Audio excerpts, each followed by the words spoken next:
Bachelor point season 5 নিয়ে কিন্তু বড় একটা ধামাকা আসতে চলেছে। তো কি সেই ধামাকা, চলুন এখন জানি। ব্যাচেলর পয়েন্টে আমরা জানি প্রত্যেকটা সিজনে কিন্তু তারা কোথাও না কোথাও ট্যুরে যায়।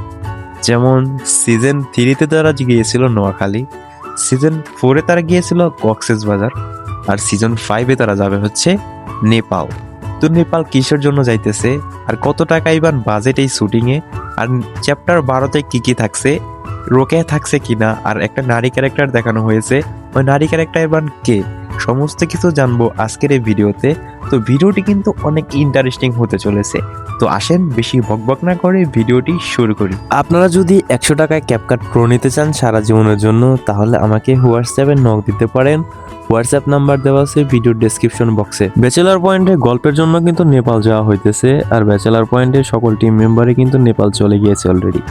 আর এবার চ্যাপ্টার 12-তে কিন্তু আমরা দেখতে পারবো ব্যাচেলার পয়েন্টের নেপালের সমস্ত কিছু দৃশ্য, আর গল্পগুলো কিন্তু হবে অসাধারণ গল্প। তো কে কে ব্যাচেলার পয়েন্টের ফ্যান আছেন তারা অবশ্যই ভিডিওতে একটা লাইক দিবেন আর আমাদের চ্যানেলটি সাবস্ক্রাইব করবেন। তো ব্যাচেলার পয়েন্টের মূল নাটকের বাজেট হচ্ছে 20 লাখ টাকা। পরিসরে বলা যায় এবারে ব্যাচেলার পয়েন্ট সিজন 5 নাটকের 12 নম্বর চ্যাপ্টার কিন্তু অসাধারণ একটা চ্যাপ্টার হতে চলেছে।